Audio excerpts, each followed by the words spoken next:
Ouviu elogios e canções de apoio. O presidente carregava uma caixa de hidroxicloroquina que foi mostrada e saudada pelos manifestantes.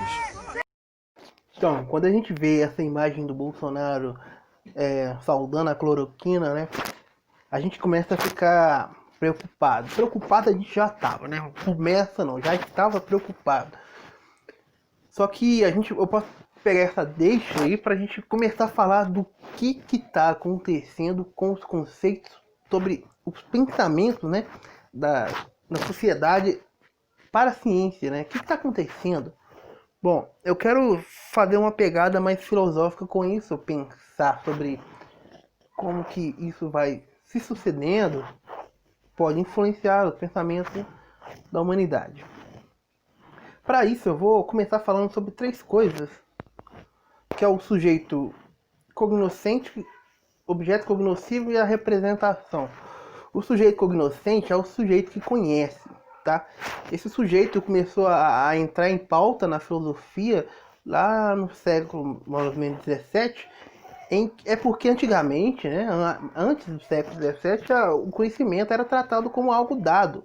Você nascia com conhecimento. Só que depois começou a pensar sobre, pô, quem que é esse sujeito que conhece, tá? E o objeto cognoscível é o objeto que a gente está analisando, é o objeto que a gente quer conhecer, por exemplo, tá? E a representação é aquilo que a gente analisa, aquilo que essa coisa vem pra gente, esse objeto representa pra gente. Por exemplo, quando a gente olha pra minha xícara aqui, né? A gente olha, a gente vê, a gente não vê a xícara em si, né? A gente vê a representação.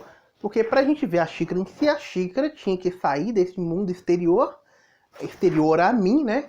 E entrar dentro da minha cabeça. Aí eu vou ver a xícara em si, conhecer a xícara em si. Mas o que eu posso conhecer dela é a sua representação. Eu bato o olho nela, né? E eu vejo a sua representação. Então tá. E com isso a gente vai desenvolvendo alguns tipos de pensamento, como o realismo e o idealismo, tá? E eu quero mostrar aqui para vocês que a ciência pressupõe o realismo, um objetivismo na matéria, tá? O idealista, aquele que é idealista, ele assume que não dá para conhecer o objeto, tá?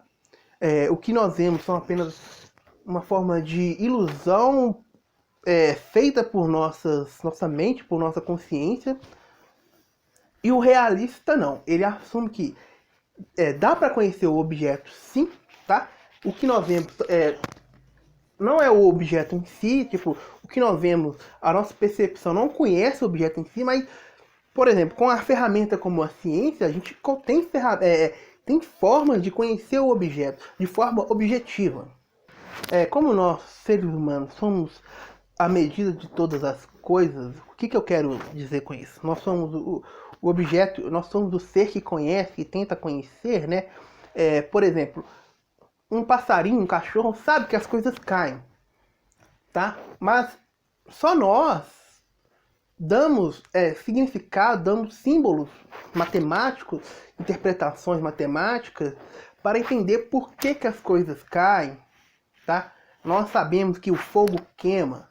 Todos os animais têm medo do fogo, mas nós humanos damos valores e significado para o que é queimar, o porquê que as coisas queimam. Então nós somos sim a medida de todas as coisas. A não ser se existe um outro ser, né? Que a gente possa conhecer que também faz esse tipo de análise. Mas nós somos seres subjetivos. Então, como que a gente pode conhecer algo se nós somos subjetivos? Será que algo significa, algo de certa forma, para cada pessoa? Ou seja, as coisas mudam dependendo da forma de análise que nós, para cada pessoa? Não faz sentido, né? Então, a ciência, aí que a ciência entra.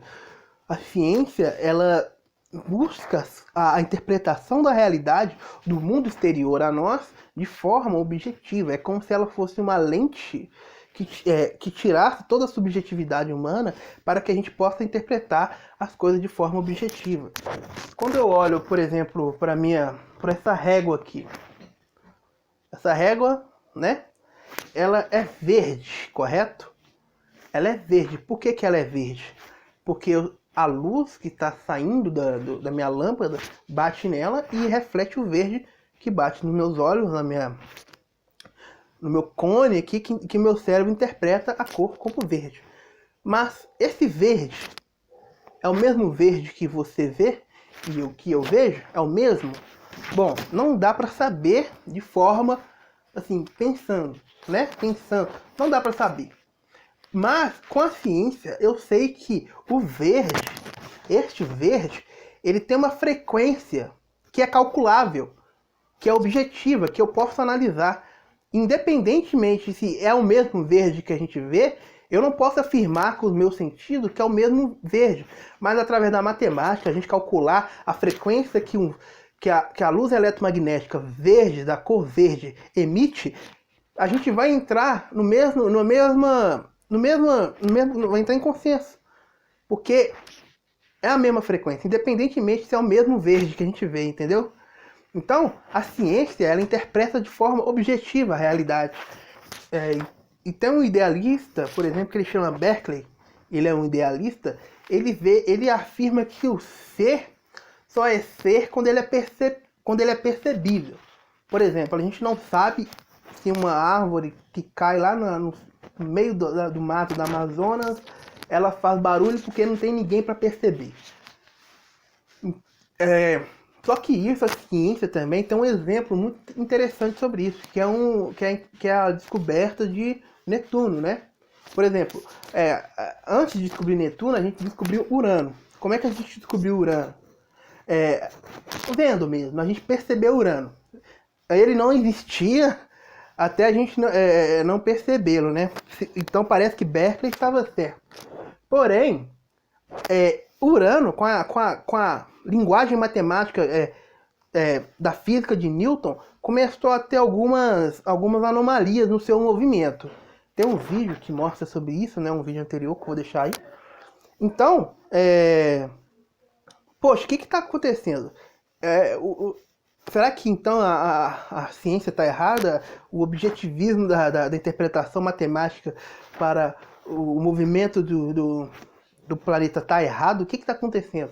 Na verdade, descobriu que existia um outro planeta que estava interferindo gravitacionalmente no planeta Urano, que é aí que veio a descoberta de Netuno. Ou seja, a gente descobriu algo veio a ser, mesmo a gente não percebendo, só percebendo a sua influência gravitacional. Então existe sim algo na matéria, algo objetivo. Que, por exemplo, a gravidade é algo objetivo. Você pode dar um outro nome, mas querendo ou não, é uma influência que a massa exerce sobre outra massa. Você pode dar o nome de, eu vou chamar de banana azul. Não, mas não importa o nome que você dá, o que importa é o conceito, o que ela traz, entendeu? Então a matéria, o estudo da matéria, mesmo ela tendo em movimento, por exemplo, a evolução de Darwin, mesmo que a matéria em movimento, ela se transforma, essa transformação é objetiva. Quando você planta uma semente, essa planta ela transforma em essa semente se transforma em uma planta, depois se transforma em uma árvore, por exemplo. Essa transformação, ela é objetiva e estudável pela biologia. A gente consegue interpretar de forma objetiva, né? Materialista e racional sobre essas coisas. E onde eu quero chegar? Bom, quando a gente perde o referencial objetivo da realidade, a gente começa a questionar o valor da ciência, entre o relativismo da interpretação da realidade, e vem pessoas como um Olavo de Carvalho, ou canais como canais de terra plana, negadores da vacina, negadores do aquecimento global.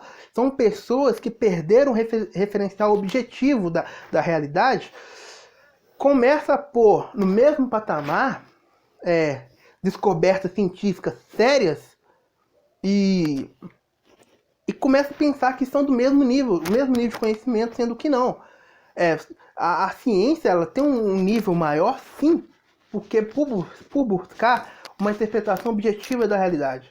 Aí isso é tão perigoso que começa a entrar na política. E a gente elege pessoas como Bolsonaro que nega a ciência, que já nega o aquecimento global. Agora, mesmo com tanta evidência da cloroquina não funcionar, ele continua insistindo nisso e acaba